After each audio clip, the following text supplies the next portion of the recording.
మీకు మేడం భువనేశ్వరి గారికి నా ప్రత్యేక ధన్యవాదాలు తెలుపుకుంటా ఉన్నాను. మేడం భువనేశ్వరి గారికి ఒకటే చెప్పాను, మీరు ఇన్విటేషన్ కార్డు పంపిస్తేనే వచ్చేవాడిని, మీరు ఫోన్ చేయక్కర్లేదు మేడం అని కూడా చెప్పాను.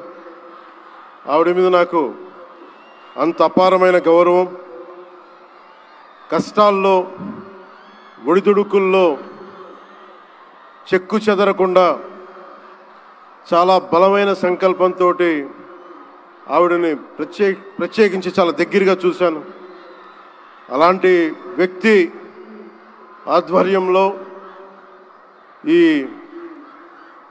ఎన్టీ రామారావు గారి మెమోరియల్ ట్రస్ట్ ఈ ప్రోగ్రాం జరగటం, తలసీమియా పేషెంట్స్ కోసం జరగటం చాలా ఆనందంగా అనిపించింది.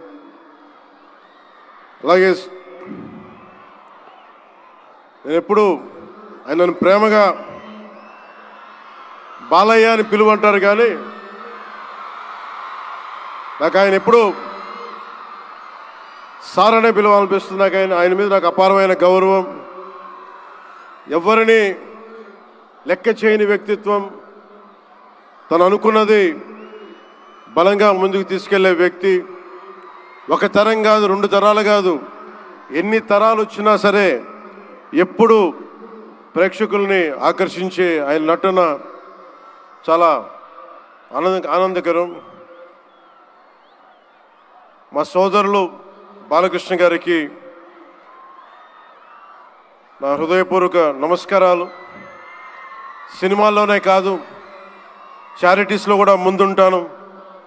ఆ చారిటీస్ని గుర్తించే నరేంద్ర మోడీ